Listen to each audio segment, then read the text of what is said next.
Welcome to another video from DIY Daily. Just put together a full step-by-step guide, just showing you how to fit a new timing belt kit to this 2018 Ford Transit Custom. It's the 2 litre ecoblue, the wet belt engine. Now, we're full of cold today. Been meaning to get a video done on one of these for a little while. This is the best chance I've had for a bit, so I've had to take the opportunity and crack on and get it done. Hopefully we can explain it in some good detail for you and run you through everything a step at a time. Now, this one's the front wheel drive, so the engine's situated this way. You can use this same guide for replacing the belt on the rear wheel drive. The actual belt replacement is exactly the same, but the main difference is going to be that obviously the engine's situated the other way on. It's pointing towards the front of the car, so the sort of initial strip down is going to be quite different. They're not too bad to do though, but it's just a little bit different where you're needing to get a bit of access across the front. And on the rear wheel drive, there is a cross member underneath that you'll just need to remove to take the sump off as well. But again, they're not bad to do, but I'm going to be running through everything a step at a time, obviously on the front wheel drive one, that's all. But we'll just show you before we get started. We've got all the parts out ready. We're using mainly genuine Ford parts. We have got some aftermarket parts there, but to be honest, it's best to stick with genuine parts really. They're not that expensive compared to the aftermarket ones. We'll just run you through everything that we've got. Now, just to start with, we've got some tools on the job ready. We've got the laser timing pin kit ready for it. We've got a crank pulley, a crank puller tool. This one's the laser tool. Now, you're definitely going to need a crank puller tool. You'll not be able to get the crank pulley off without one of these. But I'll put links to all these in the description below. I'll put links to all the timing equipment that you need. I'll put links to all the parts, part numbers. I'll put all the torque settings and everything like that in there if you want to check any of them out.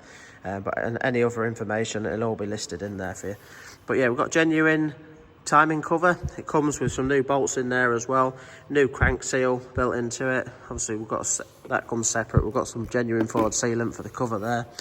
We've got a new sump pan. Now, you don't need a sump pan. You can get away with reusing it. It's always nice to have one just in case because the siliconed on, you've sometimes got to pry them down if you damage it, or if you come to it and you find it's quite badly corroded, you want to be replacing it. But to be honest, I do sometimes now fit genuine Ford ones because they're only 35 quid for a genuine Ford one. I think this one was just under 35 quid. BGA are a decent brand though, but to be honest, if you can get a genuine Ford one for 35 quid, you might as well have a genuine one. We've got a new timing belt kit. Obviously, that comes with a new belt in it, new tensioner, new bolt. It's quite important to renew the bolt on the tensioner. We've got a new oil pump belt, 2 new auxiliary belts. One's a normal belt, one's a stretchy belt. We've got a new oil filter. Obviously, we're dropping the oil, so it's an ideal time to change the oil filter as well. And we've got a new genuine Ford crank pulley belt on there as well.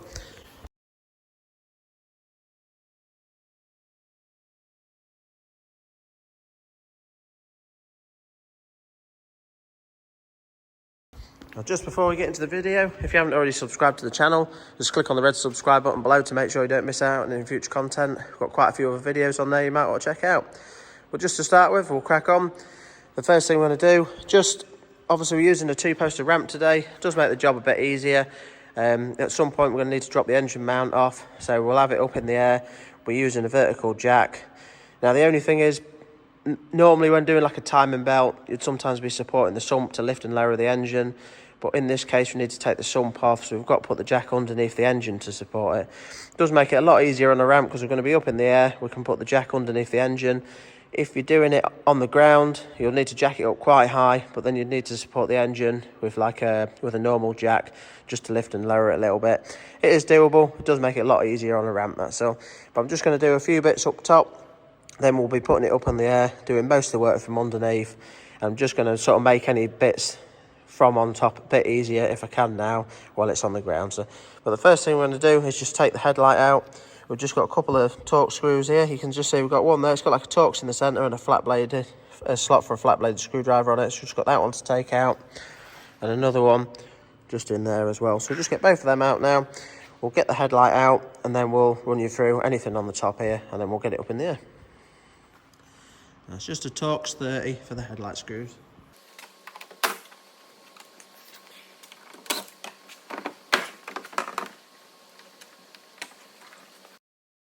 Now, as you can see, the headlight's really straightforward to get out. Obviously, once I've just pulled it up, there's just this connector on the back, but all you need to do is just press that tab down there. You'll hear it click a little bit, and then you can pop the connector off. So just chuck that out of the way. Now, we're just going to get a few bits out of the way, just around the timing cover here. There's this pump piece there, all we need to do is undo the screws for the bracket. I think we've just got the 1/8mm there, and there's another one just underneath at the bottom there. And we're going to take this air pipe off as well. Basically, just there's a little Jubilee clip round it, so you just need your 7mm socket for that there, just to undo it at that end. And then we're just going to undo it at the other one, which is just under there as well. It just allows, just getting this pipe out of the way, just allows a load more room for the sake of a couple of screws, really quick and easy to get out. So just get that pipe off now, get that bracket undone, just so we can we should be able to pull that up and out of the way and just tuck it out of the way. We've got a couple of 8mm that just hold this water pipe on there, so we're going to undo both of them, take them out of the way.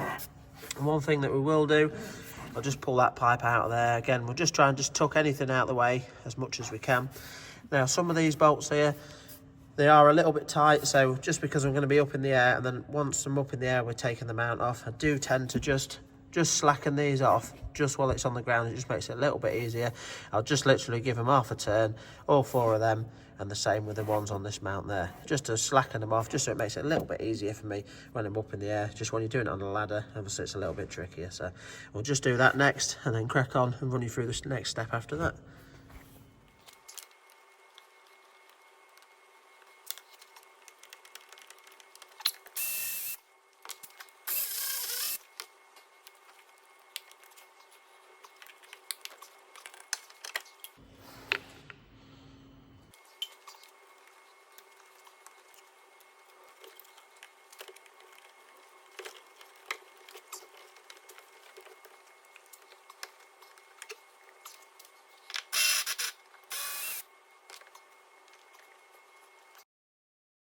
Right, so you can see, just moving a few little bits, and we've got some really nice clear access to the top of the timing cover now.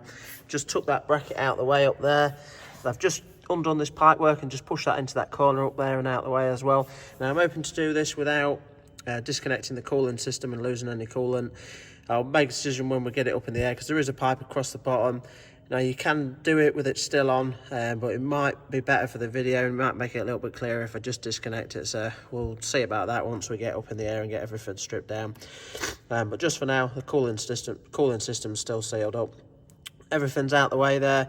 The next thing we're going to do now is just slacken off these bolts. So obviously they are engine mount bolts, so I'm only literally just doing them half a turn just to slacken them, just to make it a bit easier for me when I'm up on the ramp. But with these little bolts just holding this mounting on there, you've got a 13mm socket for them. We've got 4 13s on there, and then we've got an 18mm just for these, 4 across there as well. So we'll just get them slackened off now, and then we're going to send it up in the air, take the wheel off, and run you through everything from underneath.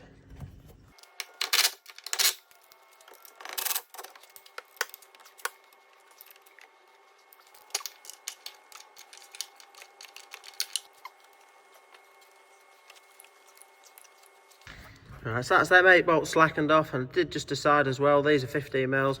I did actually just slightly slacken off the top one there, the one at the back there, and just that one as well there. Now the other one I'll access from underneath. But yeah, we'll get it up in the air now, get the wheel off, and run you through everything from underneath. There is just one tool you are going to need for the job that's a little bit odd. Is a 20mm socket. This is like a bleed screw for the cylinder head there, but obviously it pins back, pulls the timing cover back. They can be quite tight because it is a water jacket there, so you do need it does need to be Loctited when it goes back on. But yeah, it's actually a 20mm that is. But we'll get that off obviously once all the brackets out of the way and everything. But yeah, just for now we'll crack on, get it up in the air.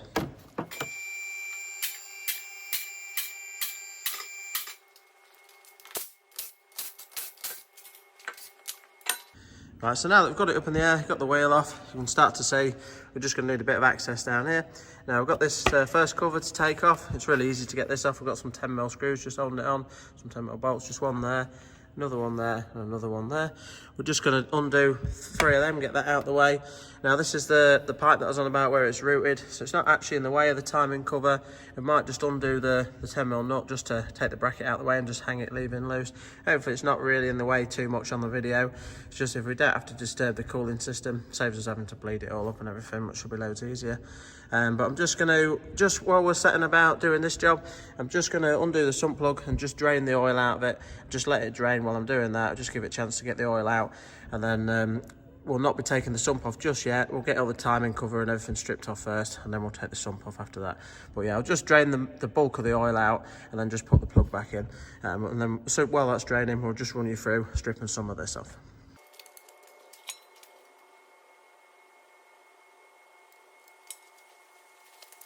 I've just got the oil draining just into a pan just to collect that. But yeah, we'll just unscrew them 10 mils now and get that side cover off.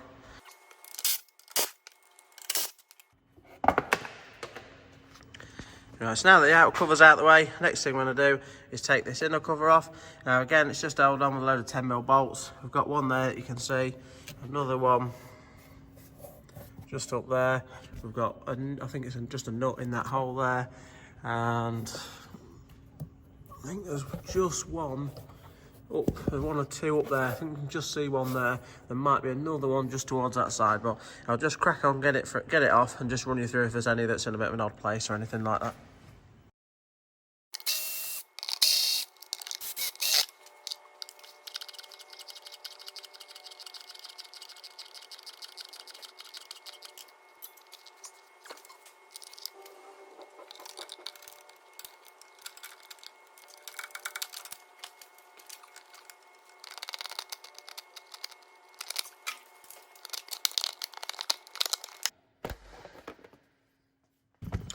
So that's the cover out of the way. There's actually 5 bolts holding it on together. Well, 3 bolts and 2 nuts.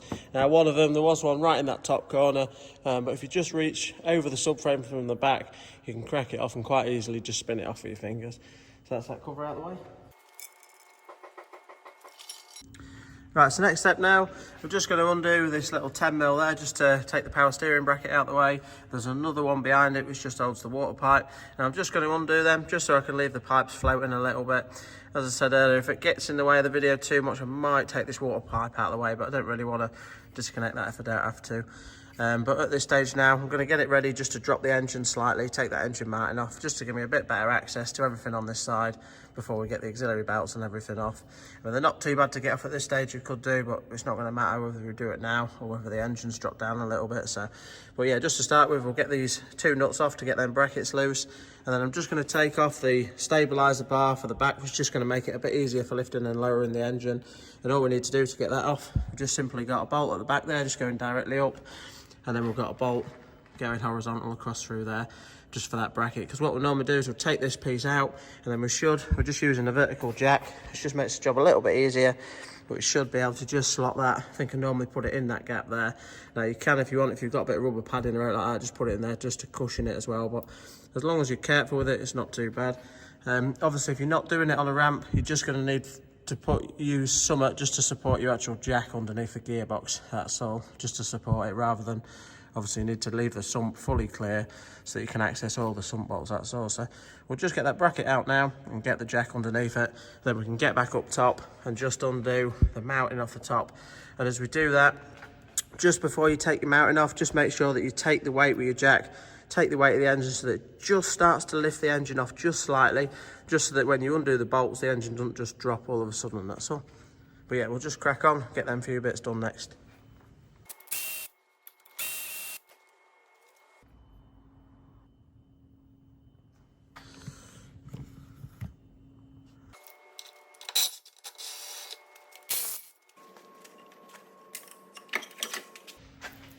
That's the mount out of the way, the 2 bolts there. Now once you've undone it, the mount can be a little bit tight on there, so just use a pry bar just to pull that down and get it out, that's all.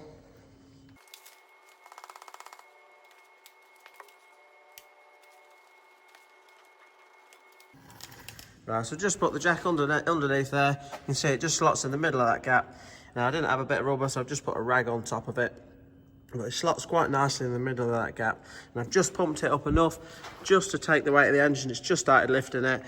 So hopefully now, obviously I ain't got the stabiliser bar on the back, so it does sort of just drift aside a little bit. But hopefully now when we undo the top mounts, obviously we'll undo them cautiously anyway, but the engine shouldn't just drop straight down. It should just ease it out as we undo them. So we'll just get all them bolts out that we slackened off earlier on, and then we should be able to come down, lower it down a little bit, and just access some of the bottom ones. and as we've lowered it, it'll just make it a little bit easier to access some of these bits there as well. Now we do need to move the power steering pump. We don't need to undo any of the pipe fittings or anything like that. It's just, you can see the pulley just overlaps the timing cover there, so all we need to undo, we'll run you through this as we do it, but we just need to undo the 3 main bolts and just simply pull it back slightly, that's all. Well, yeah, we'll get round to that once we've got it dropped down a little bit.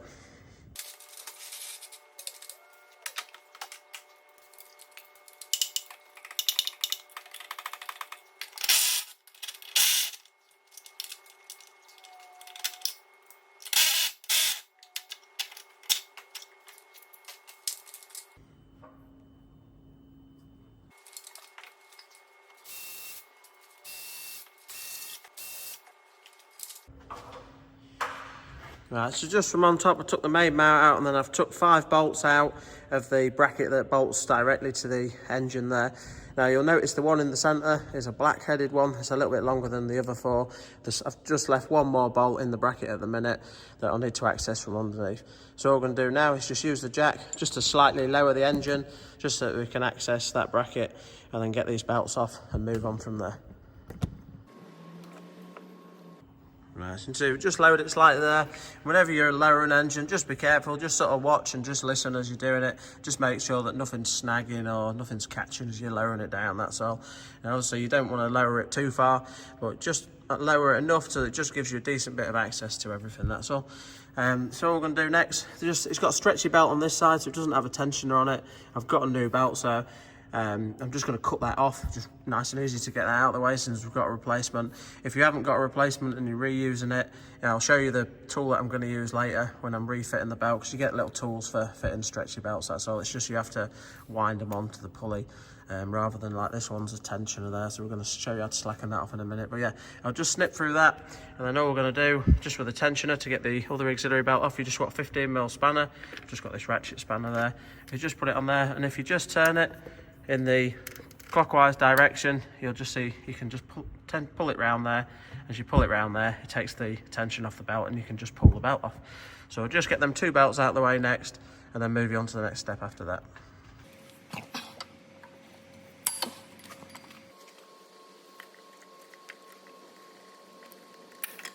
Now these belts aren't in too bad a condition, but I do know on this one that these are the original Ford belts.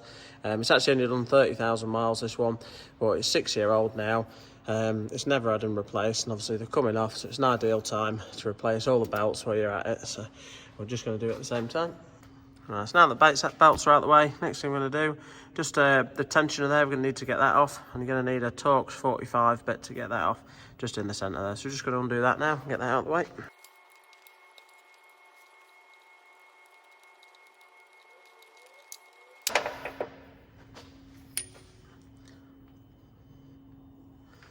Right, so next job now, we're going to need to get this mounting out of the way. I've just got the 1 bolt left in there, but just to make it a bit easier, I'm going to take the crank pulley off first, 24mm socket. Now I'm just going to undo that with an impact driver. The one tool that I haven't got for the job today, I haven't done loads of these without it. You don't really need it to do it, but shame it would have been nice to have put the locking tool in just for locking the flywheel, for torquing the crankshaft up properly, but I'm just going to do it with an impact driver. There is a proper procedure to it that I'll run you through, and I'll show you all the torque settings to do it. It's quite a long procedure for torquing it up. Again, we'll run through it when I come to refitting it. But the actual locking tool, all you need to do to fit it, I haven't actually got one today, so I'm not able to show you, but basically you need to remove the starter motor. The starter motors aren't bad to get off, and just take the connections off it. You've just got a bolt at the bottom here and a bolt at the top, and it literally just slots in. You take that out, then you can access the flywheel, and the tool just slots in, and it just locks into the teeth of the flywheel, so it holds the crankshaft solid to allow you to undo obviously the crank pulley there. You can do it with a bar or anything like that if you haven't got an impact driver. And if you are torquing it up correctly, you should really lock that to then torque it up properly, but I'd normally just do it with an impact driver, so I'll just run you through it my way, but the actual correct procedure is to torque it with it locked in the position, that's all. But yeah, we'll just crack on now. I'll just undo that with a buzz gun, and we'll move on to the next step.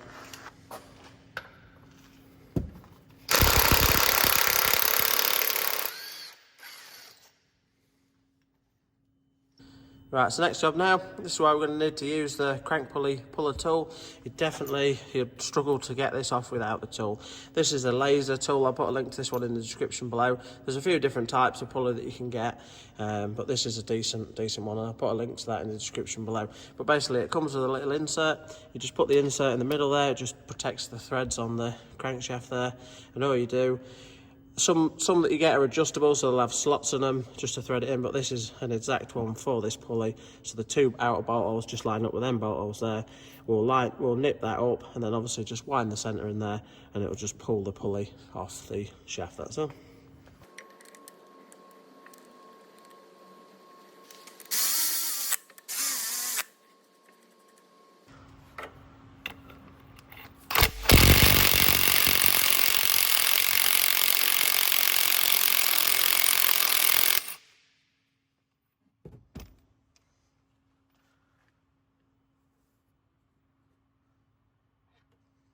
Right, so that's your pulley out of the way now.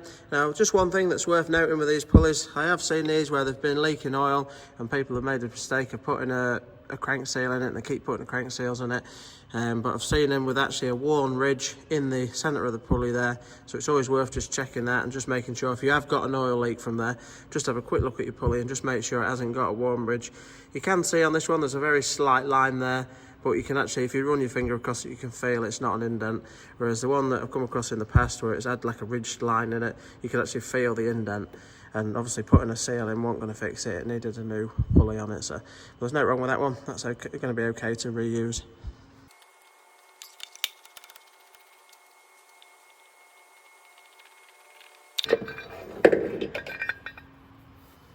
Right, so now that all that's out of the way, you can see we've got some really good access now.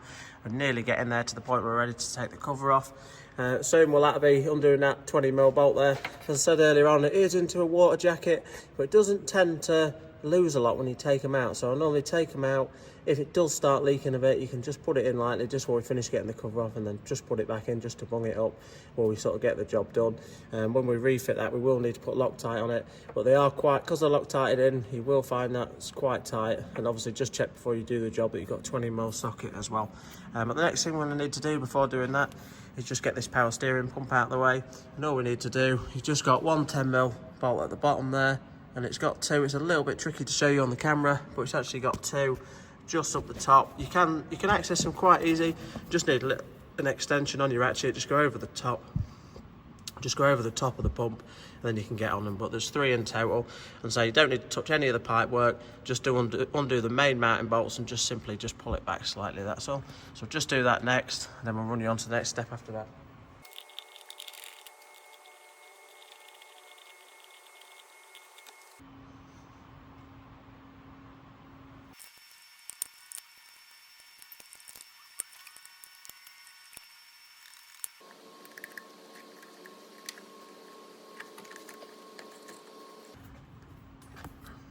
Right, so that's the three bolts out. And just say you just pulled the power steering back, just tucked it to the back there. Now the pump's fitted on dowels as well, which just makes it a little bit easier for refitting. Makes it really easy to line up with the bolt holes, and then you can obviously just nip that back up when we come back round to it. And at this stage now, we're now ready to start taking the actual timing cover off. Now, it's nearly all the bolts are the same. We've got loads of 8mm bolts. The only ones you need to remember, you can, as a little bit of a tip, set a bit of cardboard out, push all your bolts through it, just draw it out roughly like a picture of the cover, and just slot all your bolts in it, just push them through the cardboard.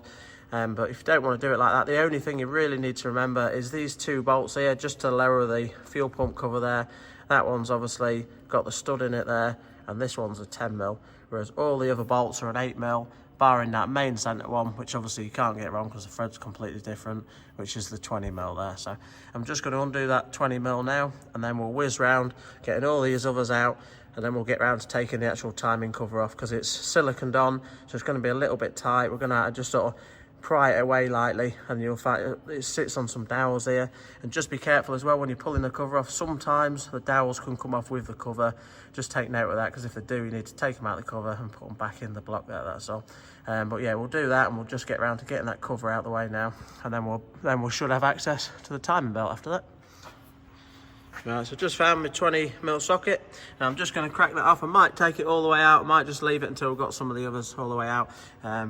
Whichever way we do it, I'll just whiz around it now, get all the bolts out, just place them all down neatly, and then we'll get on to actually getting the cover out of the way after that.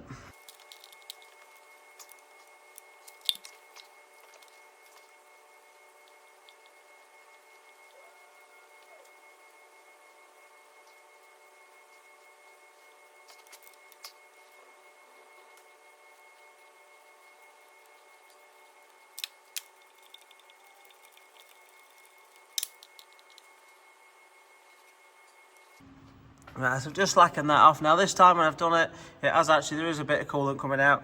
Now, quite a few of these that I've done in the past, when you've undone that, the sort of vacuum of the system with the cap still being on has held the water in there and it hasn't actually released any coolant, but it looks like quite a bit's going to come out. So as it is, I'm just going to drop the coolant out of it. It's just going to make it, we can do it then and bleed it up properly at the end, that's all. So what I'll just run through now is I'll just take that out, just drop some of the coolant out there. I'll probably just take this bottom hose off here as well, just take the cap off, and that'll release all the coolant. So we'll just whiz through that step quick, just get all that out of the way, and then we'll move on then to undoing these other bolts and getting it out there. So quite a few of them. If you can get away with it and you don't have to, and it holds it and it doesn't drop the coolant, it's a little bit nicer. It just saves a bit of mess and everything, but it doesn't matter either way. But we'll just whiz through that step now and just get the coolant out.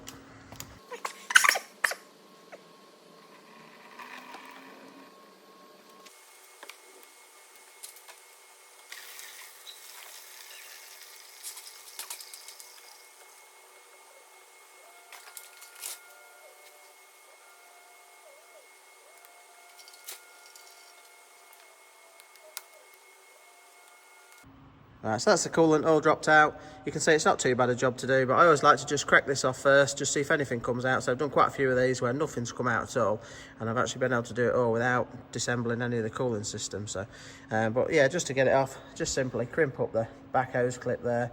You can just pull the bottom hose off and drop it all out and then put it back on. And just one thing you really want to make sure with this 20mm, you can see it's quite a shallow bolt and it is quite tight. You don't want to be rounding it off, so just make sure when you're undoing it, you've got a decent purchase for your socket, that's all. But you can just see, so the centre one's out there now. All I'm going to do now is just whiz round, take all them other bolts out, and then we'll get you on to getting the cover off after that.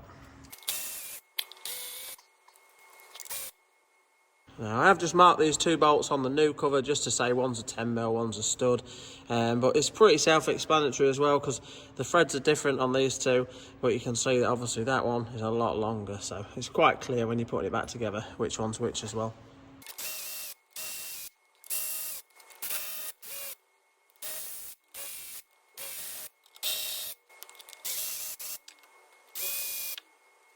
Right, so that's all the bolts that we can access from underneath. All I'm going to do now is just go up top, and there's just about 5 to finish off undoing up the top, that's all.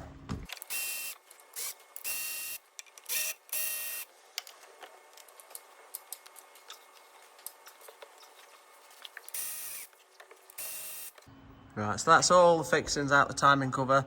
Next thing I'm going to do now is just work around it, trying to be as gentle as I can, but you do need to be quite forceful just to sort of pry it away. So I'm just going to see if I can get my pry bar in a few decent places just to sort of lightly pry it away. Sometimes you just need just chiseling a little bit, but you need to be really careful not to damage anything. And we're just going to start prying it away, and the more of it that you get pried away, the easier it becomes to work it away and pull it away from the backing, that's all. So we'll just get that cover off next. You definitely need this cover when you're doing the job. There's no way that you'll get this off without damaging it.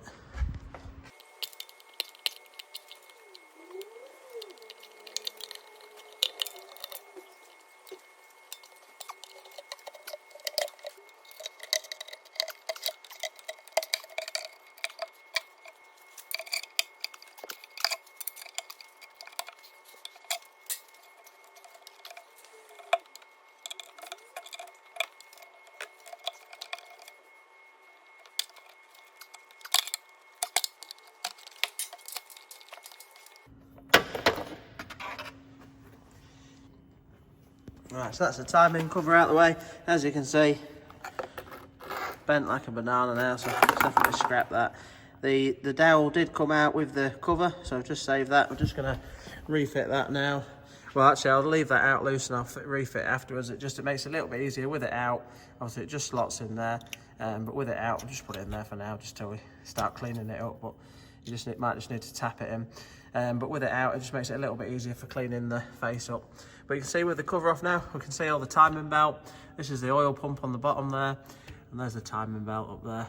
But just before we get stuck into stripping all that down, I'm just going to take the sump off now so that we can access the oil strainer. And you need to take the sump off so that there's a little guard around the bottom of the oil pump belt so that we can get the oil pump belt off as well.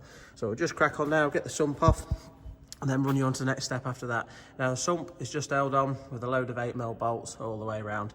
Same case with the engine cover. It'll be a little bit tight. Sometimes once you've got it all off, you can give it a good knock with a soft hammer. It might just crack it off enough to get it down. But just if you're going to be reusing it, just try and get it down as gently as you can.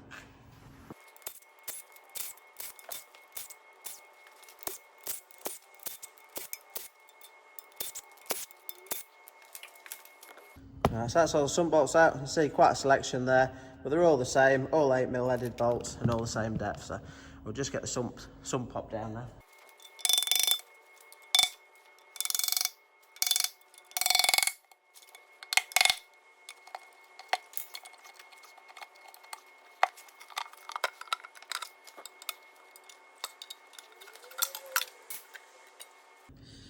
Right, now that's the sump pan off. Now I did have to just pry it down quite hard with a pry bar to get it off.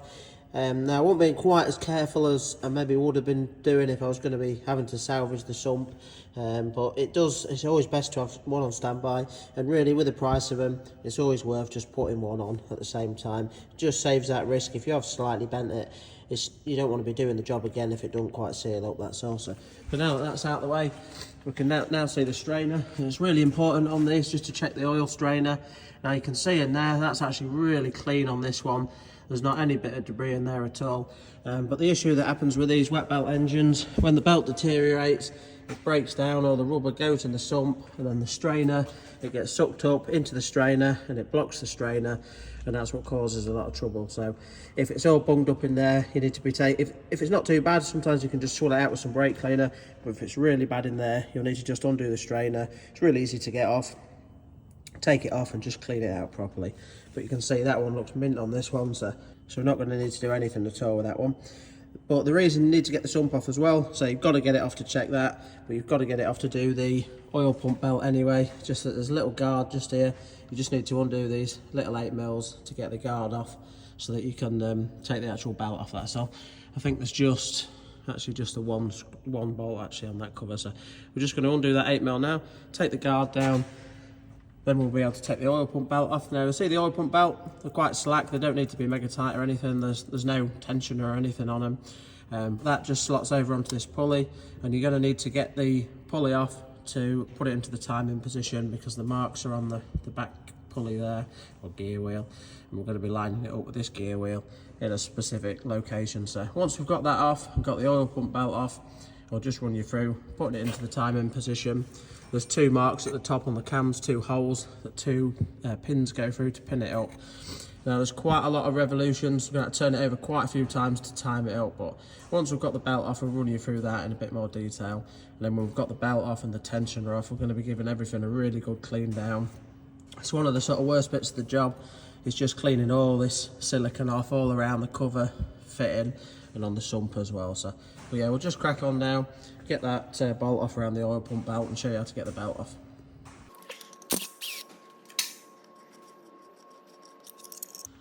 So that's the guard off, and just see the one bolt on there. Now if you take yours off and there's a lot of debris in the sump, you just want to check in the bottom of this guard.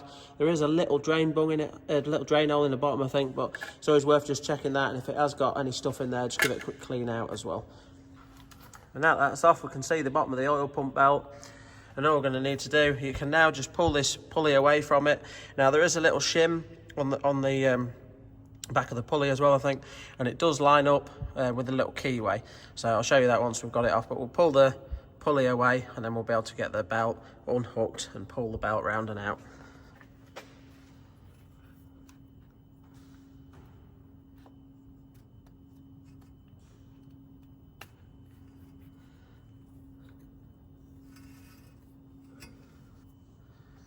So there's the pulley off. Obviously it goes on that way. These little triangle lobes are on there for the crank alignment tool. We're not going to use that today, but I'll just show you how it works. But you can see it's got these little floating washers on the pulley there, and it does need to be, when you put it back on, you can see there is a little keyway in there, so the washer does need to be lined up with the keyway when you slide in the wheel back on, and that keyway obviously lines up with your little keyway in the crankshaft there. Now that's off, we'll be able to get the oil pump belt off. Now you've got to just feed it through. It's not hard to do, but you need to hook it off the belt, and it's a little bit tight through there, but it's not hard to do at all. You just need to just work it to one side of it, that's all. You don't need to worry about turning anything. Nothing's timed up on the oil pump side of things. It's just a basic pump, that's all. So we'll just get the belt out of the way.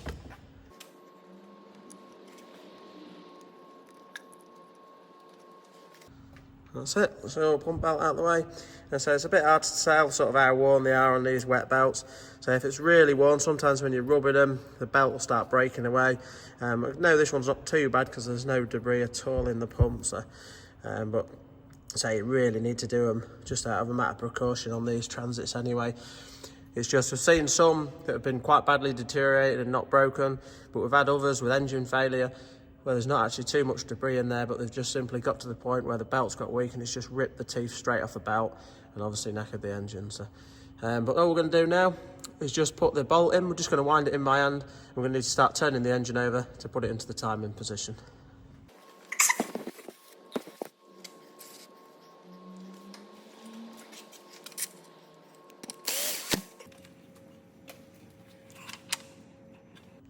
So just use a bit of brake cleaner just to spray some of the oil off, just to show you quickly, because there's quite a few marks on here.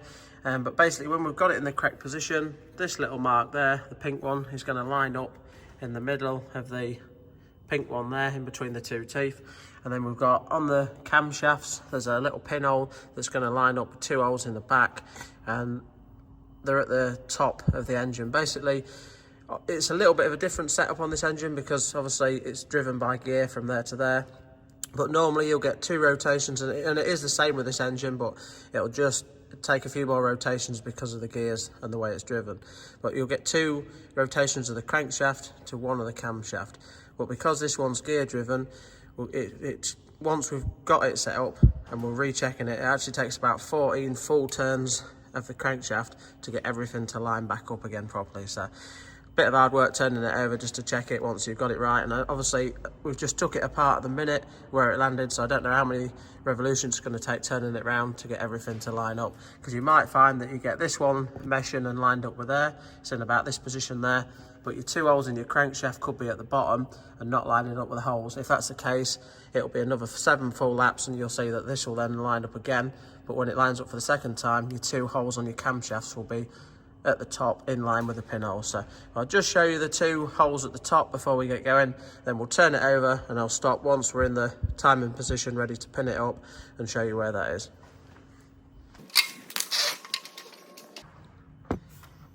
That's basically in your camshafts there. You can just see you've got your two holes, one just there, and obviously the same on the other side. And then there's two holes in the cylinder head, you can just see at the top there, one on that one there, and another one there. So basically when it's in the right position, just want to focus on that, these two holes will be in that position there at the top, and they'll line up bang on with the pinholes, so you can put the locking pins in and lock them solid.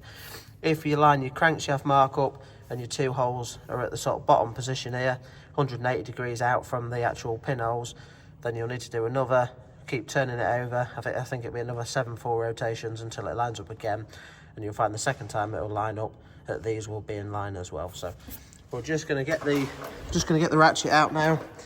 Obviously use the 24mm socket there. Now just run it in just lightly with the gun just till it butted up. So I'm just going to turn it over now, and I'll get it right into the position where it's ready to be pinned up, and just show you everything again before we actually put the tools in, that's all.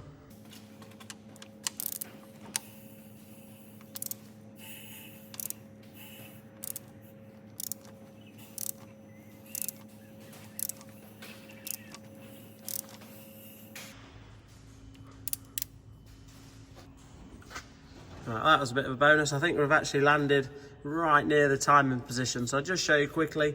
I've not fully got it into it yet, but you can just see the teeth are just starting to mesh into place there. And we'll just go up the top and have a look. I think the pinholes should be nearly about there. Yeah, and so we're just away from it at the minute. So I'm pretty sure now I'm just going to turn that over slowly, line them pinholes up, see if we can put the pins in. I'll just show you the pins in a minute, and then hopefully that is actually in the right position. So, but I'll just turn it over, just get it right lined up, and then we'll just confirm it.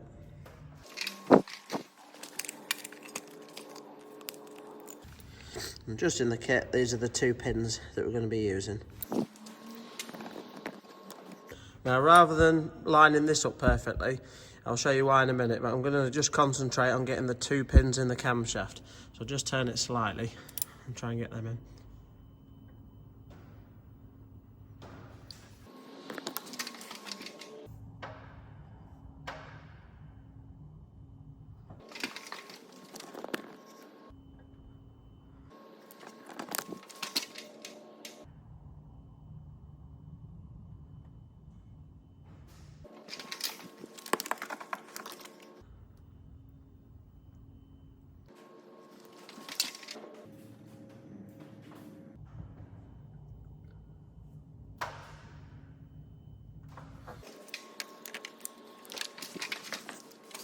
Alright, so I'm pretty sure the pins will go in now.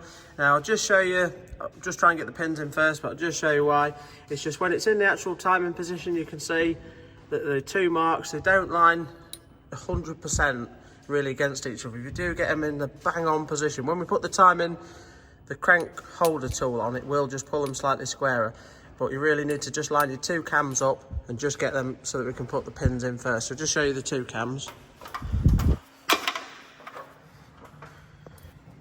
You can just see through the hole there, it's lined up with the hole in the back. Same again on that one there as well. So we should now be able to get the pins in at that.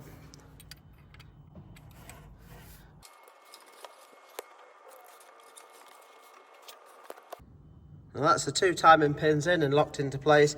Now it's a little bit fiddly, I'm doing it on my own today, but with 2 of you, you can sort of stop it just before they line up, and you can get someone to just slowly turn it while you're trying to push the pin in. It's a little bit easier that way, but I just have to keep going down, turning it slightly, coming up, just checking it until I've got it to the point where it's going. But you just need to make sure that they've gone through the pulley directly into the hole at the back. You can just see it's actually locked into the hole at the back there, that's all. So that's the 2 camshafts locked off, bang on the proper timing position now. So just go back down. Right, so now that the camshafts are pinned up, we know they're bang on in the right place, the pins, so they're locked solid, so we can't go wrong with them. If we just look at the mark on the crankshaft, I've just washed that off quickly with some brake cleaner so you can see it. You can see it's nicely meshed together there. We're just going to put a bit of a paint mark across it, just for a double check really. I always like to put paint marks on things as a reference. Just put one across from there to there, but none of this is really going to alter, but it's always just nice to have it on there just as a quick reference. And I will, just on the underside of the 2 cams, put a quick paint mark as well, just on the camshaft and against the body there, and it'll just give me something to refer to once we've got everything done and back together and we're just turning it over, rather than having to quickly run up and down the ladder to check the marks, check the pinholes, that's all. So, but you can just see as well, it's always best to line once you've got it near enough there. The reason I was saying about lining the camshafts up is this isn't dead accurate to look at. Sometimes it's a little bit hard to say where it's 100% meshing together. So if you go up and you put your pins in on the cams, then you know you're right first, and just make sure that lines up in about that position there, that's all. Now there is the camshaft locking tool, which is this that comes in the kit, and it's just got like these triangle lobes in there, which they line up with the oil pump pulley there. So you have to put the oil pump pulley back on to put the tool on. You don't really need to use this. The only reason you'd really need to use this, as long as everything's lining up, as long as your marks are lining up there, then there's no need to use this at all. But if your timing was out, you would need to, or if anything's happened, a problem or anything like that, and you need to lock it off, then you can put this on there, on the pulley, and it lines up. Basically, it goes around the dowel, and then you just secure it with a bolt, and that's in the actual lock position then as well. But so I've never had to use that yet. So, but yeah, as long as that mark's lined up, that's all you're looking for. So what I'm going to do now that we know everything's marked, everything's lined up, is just put some paint marks on it. As soon as we've got the paint marks on it, we're just going to use an Allen key just to turn that, and then we can take the tension off the belt, and then we can remove the belt, remove the tensioner, and then we'll get around to getting everything cleaned up before we get the new belt on.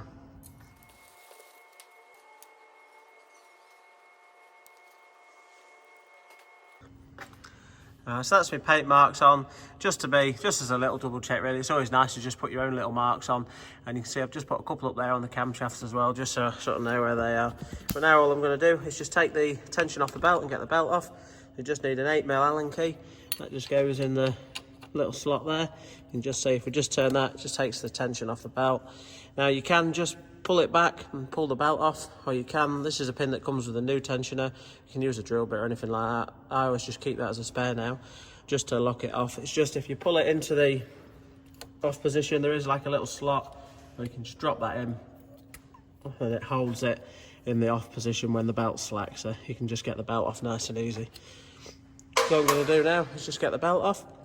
It's a little bit tight, especially with that little tool in to flick it off down here, so I'm just going to flick it off the camshafts and drop it down.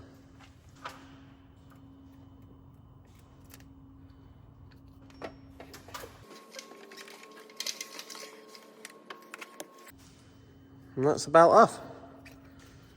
And just say, looking at the belt, with a normal belt you'd sort of like pinch it up to see, you know, if it looked deteriorated or not. So it's a bit hard to tell with this one. It is the original Ford belt. I know the guy that's had this has had it from new. It's definitely not been done before. So, so now that that's off, we've got the camshafts locked. The crankshaft isn't actually locked solid, so obviously it can turn, but we've got our marks, so we know where it lines up. That's all we have to refer to really. We just need to make sure when we're putting the new belt on that the marks are lined up bang on in the same place. And then what we'll do once the belt's on and it's tensioned up, it'll be 14 full turns to just double check and make sure everything relines up. If it doesn't line up, it'll be a case of taking the belt off, adjusting it and just putting it back on again. But I've never had a problem with lining one up again yet. So all we'll do now is just take the tensioner bolt out. We'll undo that, get the tensioner out of the way, and then we're going to be getting everything cleaned up really well. So I'm just going to need a 13mm socket for the tensioner.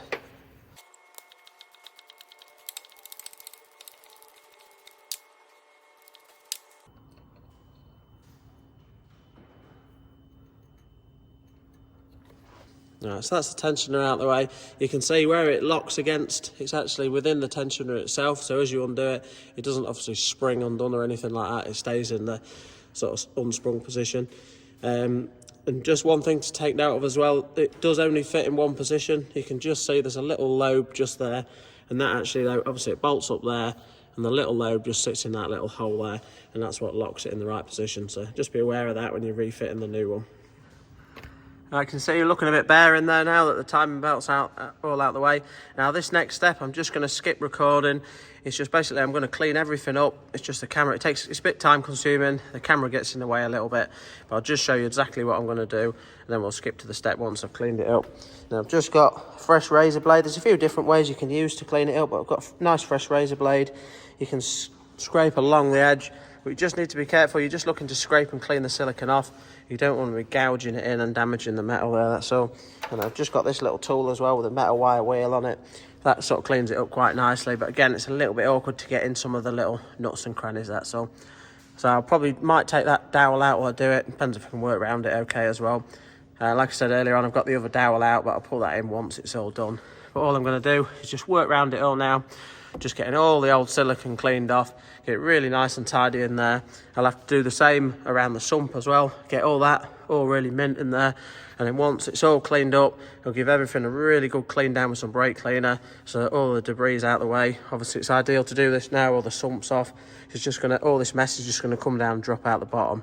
So we'll get it all tidied up, and then we'll get back to the video as soon as it's ready to start putting it back together. Right, so just spent a good 20 minutes there just cleaning everything up. You can see now that all the surfaces are really nice and clean. You really want to put a good bit of effort into this. You don't need to go silly hard scrubbing at the metal, but you do, you know, something like that little wire wheel cleans it off quite well, but you do need to get all the silicone off. You don't want the cover leaking once you've got it on. So but you can see really nice and clean in there now. Now I did give it a good swirl down with some brake cleaner. I did wash some of my marks off, but while you're doing this, you're not really catching or turning anything. You're not like, it's pretty unlikely you're going to catch and turn the crank. Obviously you've got your original mark there anyway, which you can't really go wrong with. But my marks were still on there a little bit. I've just re-put them on there just so I know where they are. Same on the cams as well. And I've just given all around the sump, all around the mating area where the gasket's going to go, a good clean up as well. So all I'm going to do now, we're just going to get the tensioner fitted. I'll just run you through the torque setting for the tensioner once we've put it on. So we're just going to run the bolt in just finger tight to start with, and obviously the little locator on the tensioner just drops into that hole there as well. So we'll put that in and then run you through tensioning that, torquing that up, sorry, and then we'll put the belt on and go from there. Now, just with the new genuine Ford cover, you get this little bung as well. What that's actually for, if you just put that in that hole there, it's basically just where the auxiliary tensioner goes. It's just so that when you put all your silicone on and you put your cover on, it stops all the silicone going in your threads for your tensioner there. So you can leave that there. Once we're ready to put the cover on, we'll put the cover on, bolt it down over the top of it, and then once all that's nipped up, you can then from the outside just pull that out, and it leaves the threads ready for the auxiliary tensioner. So just put that in there for now, and we're just going to fit the new tensioner.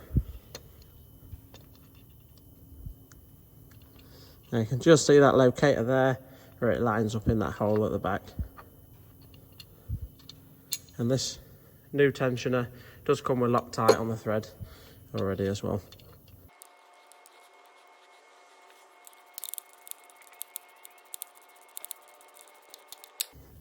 Right, so just really lightly, just run that in by hand. I'm now going to get the torque wrench. The torque setting for it's 25 Newton meters. Now, as far as cam belts go, actual fitting, the cam belt fitting is really simple. Obviously, there's no normal cam belts. You've got to alter the tensioner to set it to put it on the right tension. Now, this is just a spring-loaded tensioner, so you can't really get much easier than that. Obviously, it's already locked off, but we can torque it up now. Then we'll get the belt round, and then it's just a case of simply putting the Allen key in, taking the tension off it, pulling the pin out and releasing it. So but we'll just get that torqued up now and then get the belt routed round.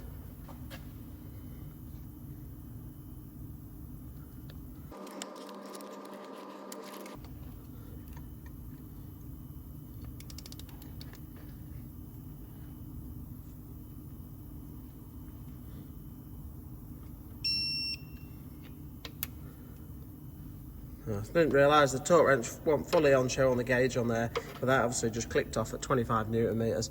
So that's all torqued up now. We're just going to get the belt routed round now, then we'll release the pin.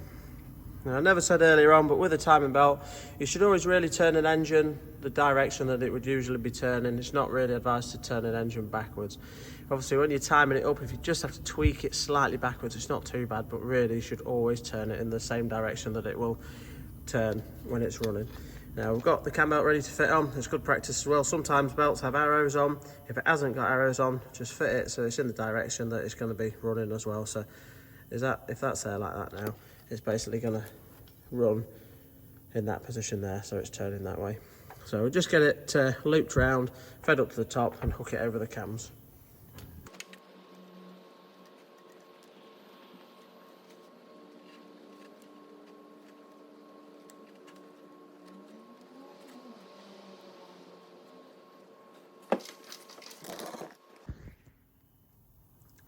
Right, so that's all fed round now. Obviously I haven't released the tensioner yet, but just wanted to show you. Basically you should always keep this side really taut. The idea is to leave the slackest side on this side where the tensioner is. So you'll find it, I find it easiest, hook it round the crankshaft. Well, it's obviously not, it's not directly the crankshaft, but this lower pulley there. If you hook it round that first, and then you can see this side now is really tight, but at the minute the slackest side is here where the tensioner is. So I'll just show you up from the top.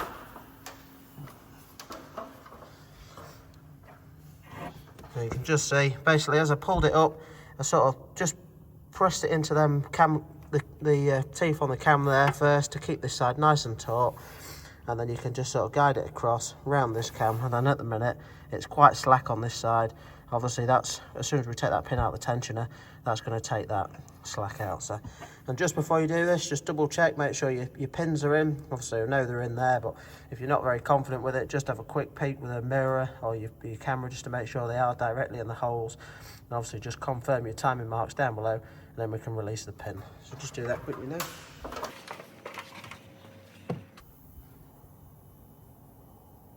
So we know that one's bang on the mark there. What we're going to do now is just simply release the pin and that'll put the tension on.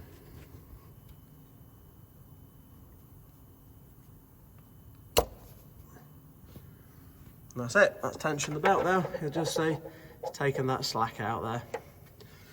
So now at this, all we're going to do, we can just put the oil pump belt on, but just before that, I'm just going to check the timing. As I said earlier on, there's no timing to the oil pump, so it doesn't matter having it off at this stage. And we can now we're going to just turn the engine over. It's going to be 14 rotations to double check everything. But when we've done 14 rotations, basically all we're looking to do is make sure this mark lines up again and the two cams line up again as well. So I'm just going to take the two pins out the cams now, and then we'll get on to turning that over.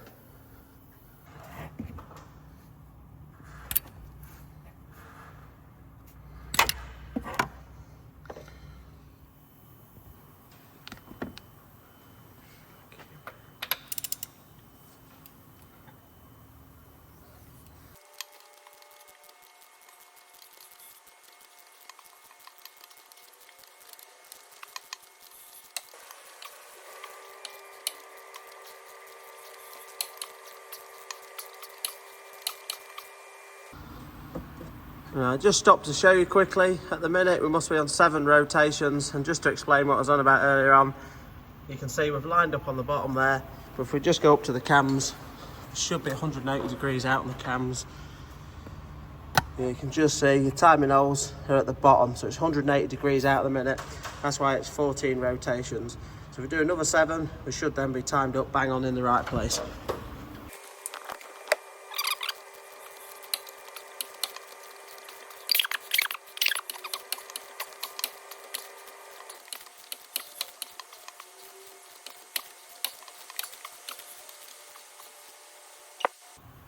Right, so that's 14 full turns. It's enough to take your breath away. It takes a bit of cranking that. You can see that we're lined up bang on there now. Let's try to focus on that. The marks are bang on in the same place it was before, so we know that's the correct timing mark. And if we just go up, now you can, obviously I'm quite confident doing this, I'm really happy about where they are, but if you just want it, if you're a little bit unsure, just get your pins and just put them in the holes as well. But I'm just happy at looking at that I can see. Just focus on it. That's lined up bang on with the hole there. And same again, obviously with that one there as well. So I know that that's absolutely bang on now. It's always worth doing that check. You just want to be double checking the timing just to make sure. Obviously turning it over, it just confirms that there's no contact there. And then just giving it that amount of revolutions just makes 100% sure that everything's running nicely. And you just double check that it all runs true to the proper timing mark. So that's the timing belt on now. We're now ready to get the oil pump hooked over and into place. All I'm going to do is just use the impact driver, just whip this nut out, then we'll run you through just putting the oil pump belt on, and then we can start getting everything built back up, get the timing cover on, get the sump on.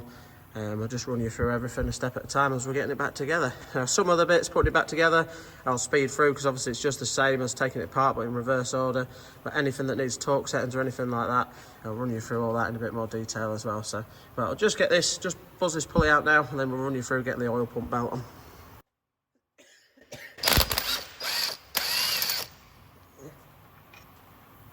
Now, so for the oil pump belt, I'm going to feed it through the bottom first and up, and then I'm just going to leave it at the back of here until we put the pulley on, and then I'll hook it over the pulley as we push the pulley back.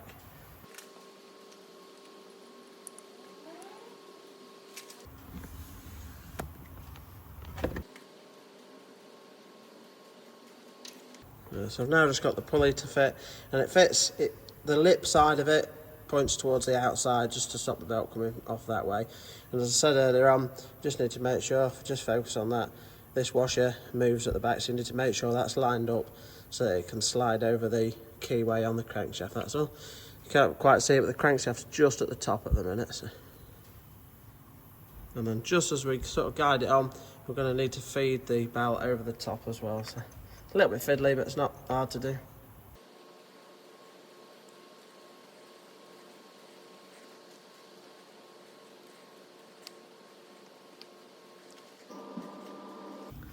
So that's the oil pump belt on as well. Now that's just a little bit fiddly to do.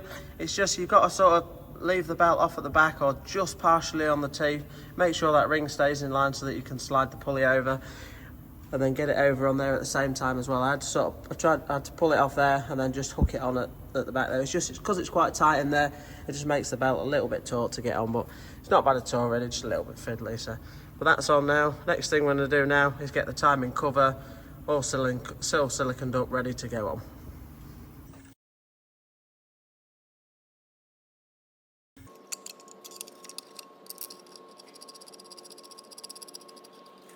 Just a gentle nip for the oil pump belt cover. You don't need to be too tight at all. Right, so we've got the timing cover out ready, just to get it all siliconed up now, ready to go on. We've got the silicone out, we've just cut the nozzle ready. Now the cover comes with a new bolt there. I'll just show it for the centre in that one there. And I'll just show you quickly, I've just put an S on there, just for the studded bolt to go on that one, and a 10 there, for just to say that the 10mm goes in that one. All the others, obviously other than the engine mounting bolts, and that one just in there, all the other 8mm, so that's pretty self-explanatory. So all we're going to do now is just run the silicone just around the edge there of the whole cover, go around all the bolt holes individually, and then we'll be ready to put it up. I'll just run you through a procedure on the what I've printed out. I'll put an overlay over the top of the video as well for just how it should be done, and the order for doing all the bolts up and the torque settings as well. Once you've put the silicone on, you should really give it a little bit of time just to get a little bit of a skin on the silicone before you mount it up as well.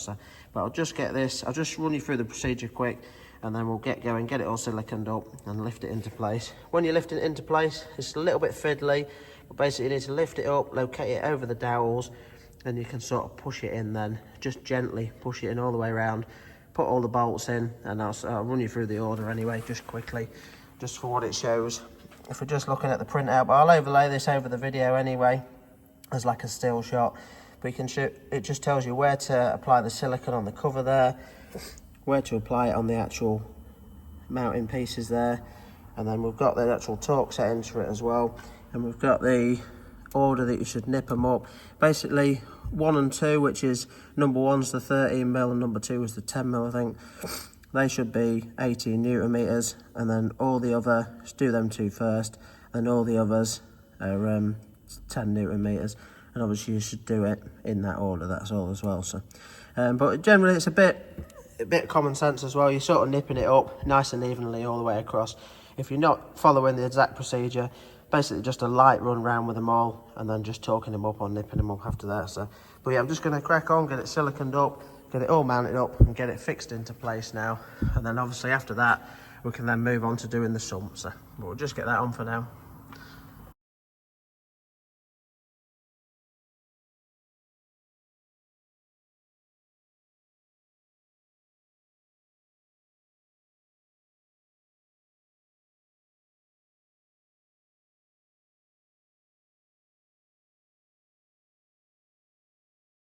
Right, so we're all siliconed up now. I've got it all on the cover there ready, some on the engine itself as well. We're now ready to lift the cover up. We're just going to get it into place on there. I've got all the tools ready, just get all your sockets and everything out ready. I put all the bolts on there. So I'm just going to put it up into place, just put it on, run some of the bolts in, just finger tight, and then just run around them more lightly, and then I'll run you through the procedure of torquing them all up as well. The only thing I'm not 100% sure about is just on the torque settings, it does show the timing cover. It just says renew the bolt 40 Newton meters. It doesn't say exactly which one, but I'm pretty sure that's the 20mm one. So I'm just going to do that because 40 sounds about right for that one. And it has got, the new one does come with Loctite on it ready as well, so you don't need to worry about putting Loctite on it. But yeah, we'll just get the cover up now and just run through getting that all back together. But it's going to be a little bit fiddly to do this.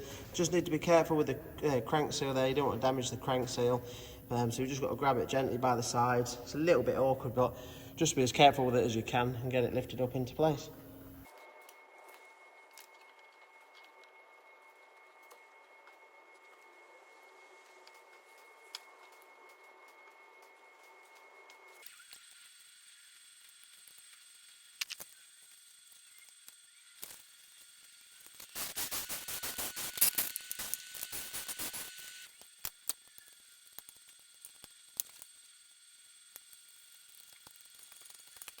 Alright, so now that that's done, I'm just going to nip that 20mm bolt up to 40 Newton meters. So I'm not 100% sure because the description's not that clear whether it's that one or not, but I'm just going to do that to about 40 and just see how it feels.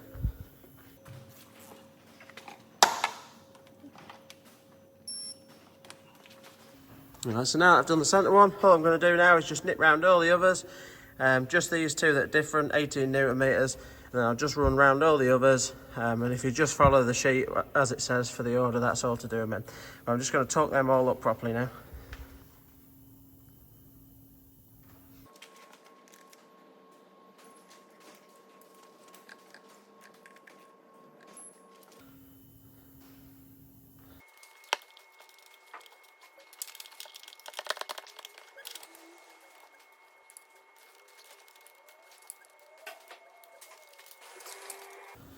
Right, so that's the cover all on now, all torqued up correctly.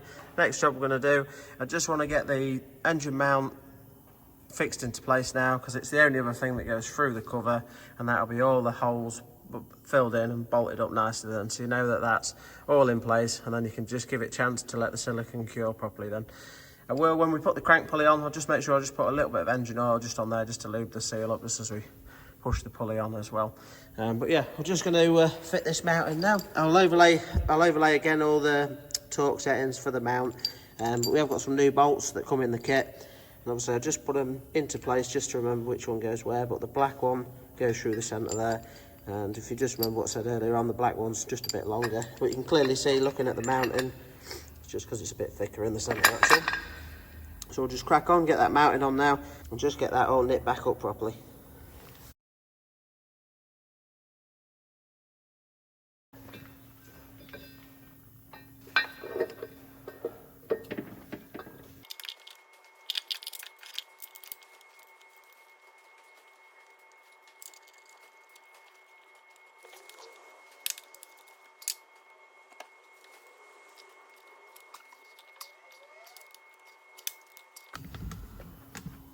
So now I've got that engine mount all back into place there. The next thing I'm going to do is just remove the little bung that we put in earlier on, just to protect the threads, stop all the silicone going in the threads for it. Just if we take that out now, the threads are nice and clean for the tensioner. So we're just going to refit the tensioner. Now the torque setting for the tensioner is 63 Newton meters. You are meant to renew the bolt officially. I haven't got a new one for this, so I'm going to be reusing it. I've reused them plenty of times in the past and never had any trouble. And just as I said before, there's a little locating hole next to it, which is just for the little hole on the tensioner there as well. Just try to focus on that. Just for that little locator there.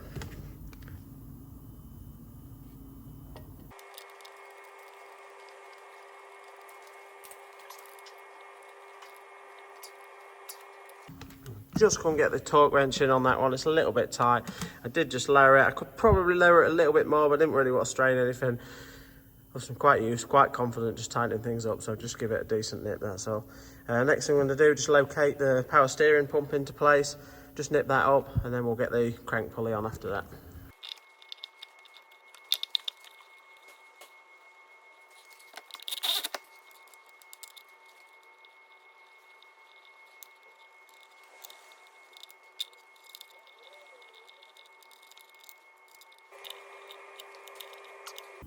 Right, so that's the power steering pump bolted back up as well now. Next thing I'm going to do is get the crank pulley bolted on. I'm just going to run you through the proper procedure for torquing that up. Now, I've torqued them up before, but as I said earlier on, you do need the tool to lock the flywheel, and you've got to take the starter motor off to do it. Fortunately, I haven't got the tool here, so I'm not going to be able to torque it up as per the actual procedure. I'm just going to do it with an impact driver. I've done it like that plenty of times and never had any trouble. So I'll show you me doing it that way, but I will run you through the exact procedure for doing it as well. It's done in quite a few stages. Obviously, if you say you're meant to renew the bolt, and then if you've got 9 stages in total, so you've got, because it's quite tight, the first part of it is basically just to pull the actual pulley into place. But basically, yeah, you've got 10 Newton meters, slacken it off, then 20 Newton meters, and 70 Newton meters, 150 Newton meters, loosen it off 90 degrees, then 100 Newton meters, stage 8, 300 Newton meters, and then a final 90 degrees after that. So you can see it's quite a procedure to doing it, but I'm just going to punt it on and I'll just do it up with a buzz gun. I'll just show you me doing that. I've done it like that plenty of times with no trouble at all. So I'm just going to slide it into place now. Obviously we are fitting a new bolt with it, but I'm just going to put a little bit of oil on there just to lube it up slightly for the new seal, that's all. So all I'm going to do to start with is just simply, you just want to make sure it's going on square, so I'm just going to push it on the first bit.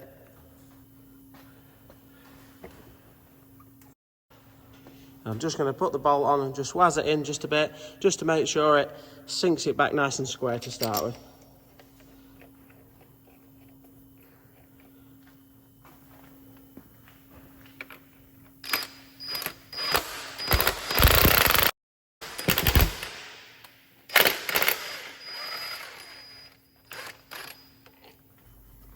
Right, so just buzz that up initially, just with the impact driver, just to send the pulley down, and then actually just back the bolt back out. Obviously we are using that new bolt. All I'm going to do now is I just wanted to have a quick look, just make sure it's pulled it back nicely, just check it from what I can see through the side there. But yeah, I'm happy that's homing in place now.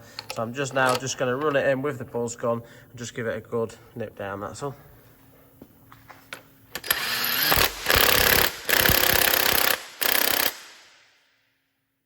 Right, so that's the crank pulley all nipped up now. The next thing I'm going to do is just use the jack, just send the engine back up in the air. I'm going to look to put the top engine mount on now. I'll overlay the torque settings for all the engine mounting bolts on there as well. But I'm going to get it all that nipped back up so that I can release the jack and then finish off these last few bits with the engine mounted in its proper position, that's all. I'll probably just put the back stabiliser stay in as well. And then once we've done that, we'll then do the sump just to give it a chance to sort of set and cure while we start finishing everything else off, that's all. But yeah, we'll just get this mount put on next.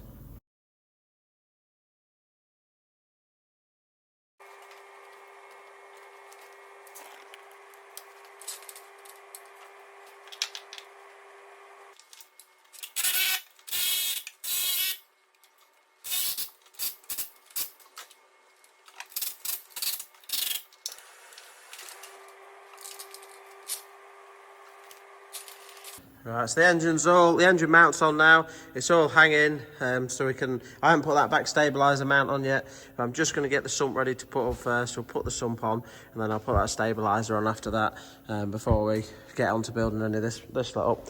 So we've just got the sump ready.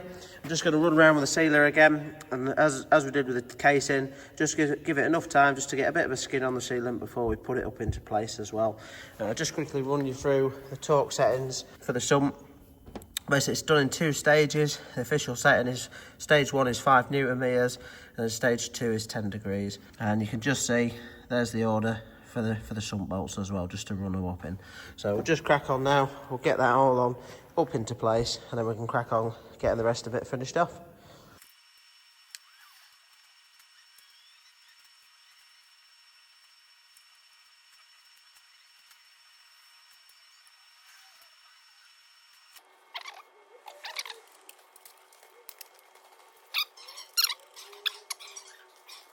I've just gently lifted it into place. I've just put 2 bolts in just in the middle, just to sort of hold it up there, not run them up tight or anything. I'm just going to put all the bolts in now. I'm going to use an impact driver, but only just to really gently do it. Because I'm quite used to using one, I'm not going to pull it up on the silicone at all. I'm going to try and get them nice and even, work it nice and evenly all the way around, in the same order as what the procedure says, and then we'll get on to just torquing them up after that.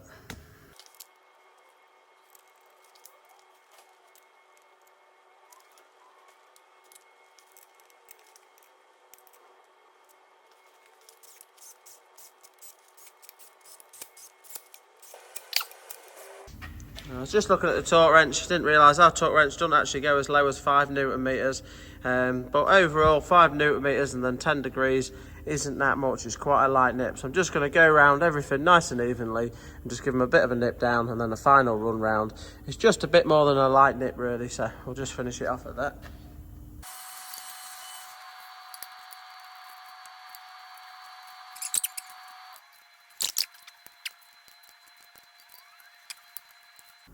So that's the sump all nipped up. Now the only thing that I didn't do that I did really want to do before putting the sump back up was just swap the oil filter over. It's just sometimes when you're taking the oil filter out, sometimes a little bit of oil can run into the sump there, that's all. But I have actually had this draining for quite a long time, so I think it's going to be okay. So I'm just going to spin the filter off now and just spin the new filter on, and then we'll get on to putting that stabiliser bar on and just finishing off putting the auxiliary belt on and bits like that.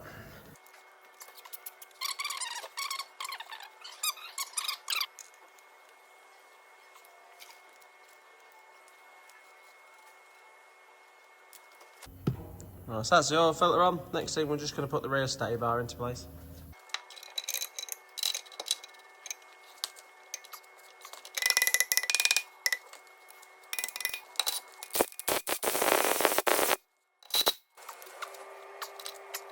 Right, so that's the stabiliser bar back on. All we're going to do now is just drop it down and just get the 2 auxiliary belts on. Just put these brackets back on and put the side cover on there as well. Right, so just going to put the first auxiliary belt on now, Now that's obviously really straightforward. We've just got to pull the tensioner off just to put that back on. And then the stretch one, I'll just show you that one when we're doing it, because you need to sort of wind it on or use the tool to do it.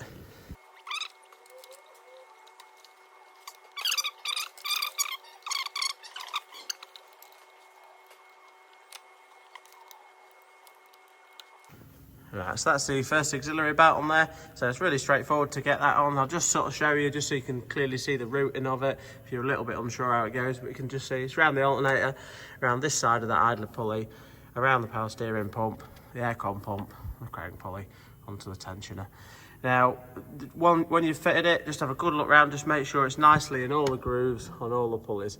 If you haven't got it, if it's just riding off one of the pulleys, if you're not careful when you strike it up, the belt could ride off or ride into the inside and get tangled around everything, so obviously you don't want that happening. We're just going to try fit the stretchy belt now, and then I'll just run you through how to do that. Basically, the stretchy belts don't have like a tension or anything, they're like a stretch fit, so you just sort of pull them on, and then once they're on, they're just tightly, the right sort of tightness they need to be. Basically, all I'm going to attempt to do, you can normally do it like this. I've looped it round the water pump pulley at the back there, looped it around this first section of the crank pulley, and all I'm going to do is I'm going to keep it pinned in tight there in my hand, just while turning it over with a 24mm socket. If you just keep it pinned back, you should just be able to just stretch it round and on. It can be a little bit awkward sometimes, but I'm going to have a go at it, see how it goes. You just need to make sure that it doesn't start riding up and off the water pump, that's all.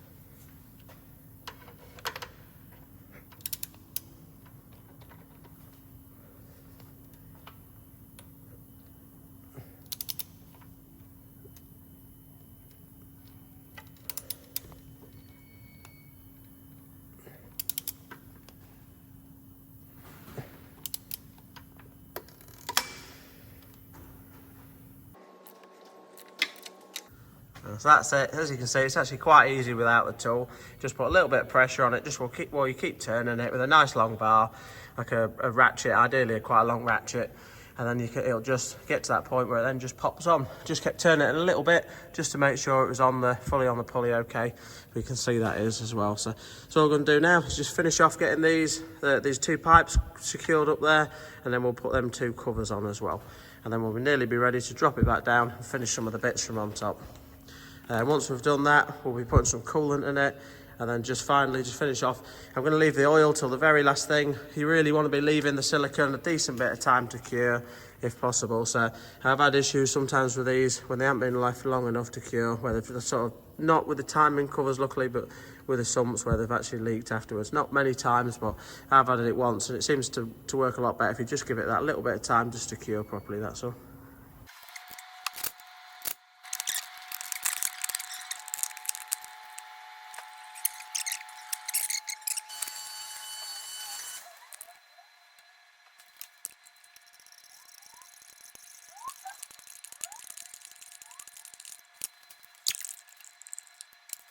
So just give everything a quick swill off with some brake cleaner, just to make it nice and clean. It's just if you get it as clean as possible, when you are running it up at the end and after you've road tested it, it's just nice and easy to check for any leaks then.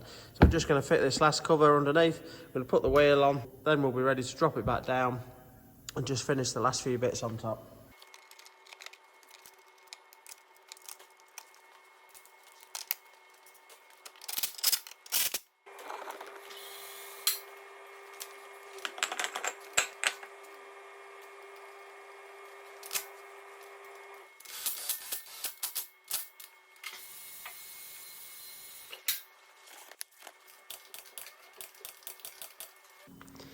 Right, so just torque the wheel up. What we're going to do now is just finishing off putting these last few bits back together on the top. Now you can just see, just on top, it's quite nice and clear to see that the auxiliary belt's routed nicely around everything as well. But we're just going to get these last few bits back together, just as we took them apart earlier on. Obviously we've got a couple of bolts on that little pipe fit in there. The pump, little water pump piece there needs moving back round and clipping up. We've got the pipe there to fix back up. And I did just move this drain hose out of the way as well, so just put that back. And then once all that's back, we can then put the headlight back in, and And then just run you through the last bits. I've just left the, as I said earlier on, just left the oil till last just to give it a decent amount of time to cure. And we're just going to use a vacuum bleeder just to bleed the cooling system up as well. We've got a vacuum bleeder to do it, I'll show you that in a minute, but it's a mega piece of kit really. It saves a lot of hassle. Basically you don't have to worry about bleeding the system. It puts a vacuum on the cooling system. It's really quick and easy to do, and then obviously as you connect it up and put the coolant in, it's drawing the air out, so there's no need to bleed it or anything like that. It just sets it bang on the right level every time. But I'll just run you through that once we come to doing it. So we'll just crack on for now, just get all this back together.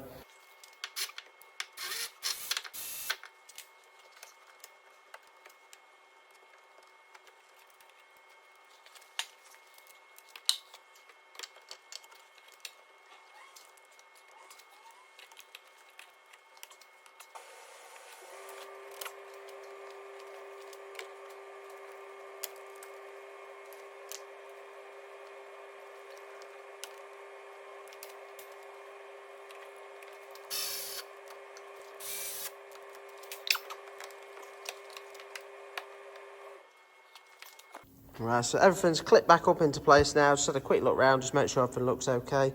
Last thing I've got to do is just simply put the headlight in. Obviously we've just got the headlight connector to connect up, and then the 2 screws, that's all. So we're just going to fit that in, and then we'll get on to bleeding the cooling system.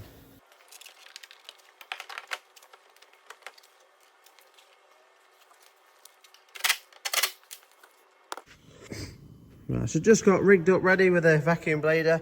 Now I'll just show you how this works, but it's absolute mega bit of kit, saves loads of hassle. Definitely recommend getting one of these. I'll put a link to it in the description below, but I'll just show you. This is the Sealy one that we're using, but there's quite a few different ones. They just come with a couple of different adapters. All you do is just put it in the bottle, just twist that, it just splays it open just to the size of your cap there, that's all. All you need to do is just hook the airline up to it. That's just like a blow-off valve, that's all. You'll just twist the valve there, you'll build a vacuum. When you've got it where you want it, just lock it off, disconnect your airline, and then all you do is just connect this piece there into your little valve, and use the other piece just into your, I've just put some antifreeze in this old screen washer bottle there. Just drop it in it, and then as you open the, release the valve there, it'll just suck the antifreeze straight into it.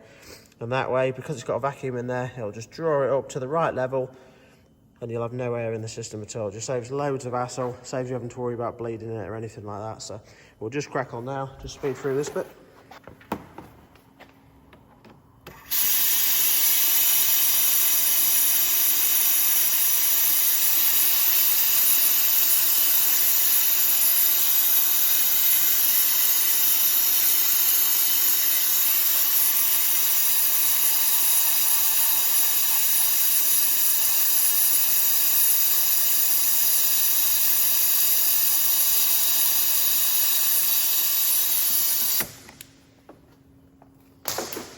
So you can see I've just let the vacuum build up. All I'm going to do now is just put this little one into the screen wash, just connect it up and then release the valve.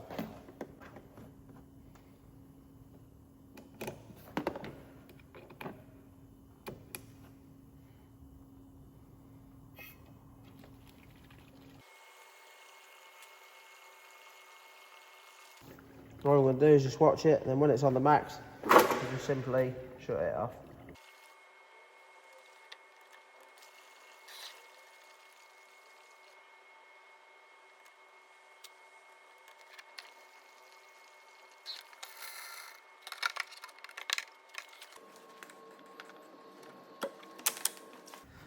You can just see how easy that was. I actually used the full 5 litres that I had. It's a little bit low at the minute, but the last bit I'm just going to top it up with a little bit because that'll be all the air out of the system. But yeah, absolutely mega bit of kit. Makes the job loads easier. And you can just see just how that little mechanism works out. It's got one sleeve over it at the minute, which is just that one. Just simply twist that and it just expands it and tightens it up. So, but yeah, it just makes bleeding it really easy. So I'm just going to top that up quick. And the last thing we'll have to do is just put the engine oil in it, and then we're ready to strike it up and just have a quick look over it, just make sure everything's running okay. Right, so I've just got all the oil out ready, just put the funnel in there just to start with, but I'll just run you through in a minute all the capacities and the oil type. But I just thought I'd better just say quickly, as I was using the vacuum bleeders to bleed it up, if you are going to bleed the cooling system without a bleeder, it's a case of just checking for any bleed screws on any of the coolant pipes in, if you can see any. If there's any bleed screws, obviously you just need to undo the bleed screw, let the coolant come out, and just keep the coolant level topped up while you're doing it, and then just put the cap on once there's no air coming out. But if you can't find any bleed screws, basically just keep topping it up, get the vehicle running, leave it running for about 10-15 minutes with the cap off, obviously just keeping the level topped up to the max. Keep an eye on the temperature, put it on full heat inside the car, and once it starts to get warm, that's a sign that the coolant's getting all around the system there. Once you're happy, put the cap on, and then run it fully up to temperature, obviously give it a road test, and once it's settled, then just let the once it's cooled down, let the level drop, and just top it up to the max. If it has dropped, it should. You'll usually find it might just drop slightly, and then you can top it up. But so with a vacuum bleeder, it does away with all that. It should just be set to bang on the right amount. We shouldn't really have to top that up. It will just be a minimal amount if we have. But yeah, just running through the oil. There's two different capacity types on these, depending on the end of the colour on the end of the dipstick. Just take this one out. I'll just show you. This one's a yellow one, which yellow is 9.8 litres. If it's got a grey end on it, it's 8.3 litres. And the grade that you want to be using is 0W30 fully synthetic. Now, I'll put links to all the oil types and where you can get it from as well in the description, just that I use mine out of a bulk tank, so also just pump it straight into these containers. But yeah, we'll just get it filled up now and get it started up and make sure it's running okay.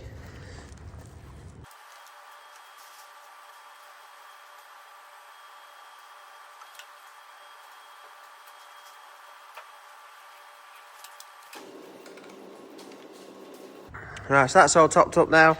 I've actually put 9.5 litres in it. I usually like to just put it slightly low so that I can run it up, check the level, and then if it needs topping up slightly, I'll just top it up after that. So you can't really check the level accurately till it's been running. Just give it a chance to pump around the oil filter. I know that that's the exact capacity for it, so I'm fairly happy to do that. I've just left the cap off for a minute on the coolant bottle, just while we strike it up, just have it running for a few minutes, and I'll just pop that on. But yeah, we're ready to strike it up, so just give it a crank now, just see how it sounds. Obviously, with any timing belt, once you've done it and you're ready to start it up, as soon as you strike it up, just have a listen, just make sure it sounds okay. Obviously, if you're unsure of anything, if anything doesn't sound right, just be ready to turn it off quick, that's all. But all I'm going to do is strike it up. I'll just leave it running. I'll come round. I'm just going to have a quick look at the auxiliary belts, just make sure they look like they're running true. And then I'll just cut it off just to finish the video quick. And we'll just run you through any of the last bits to do.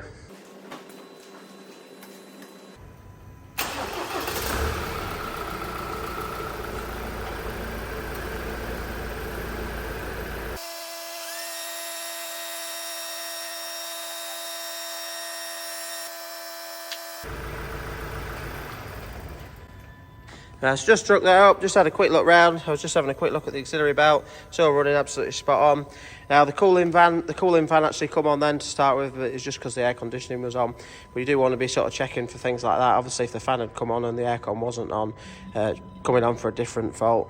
And the coolant, the level had just dropped very slightly, just between the min and the max. I've just topped that up. Just that last little bit, that's all. But all I'm going to do now, just to finish off basically, is just leave it running, run it fully up to temperature.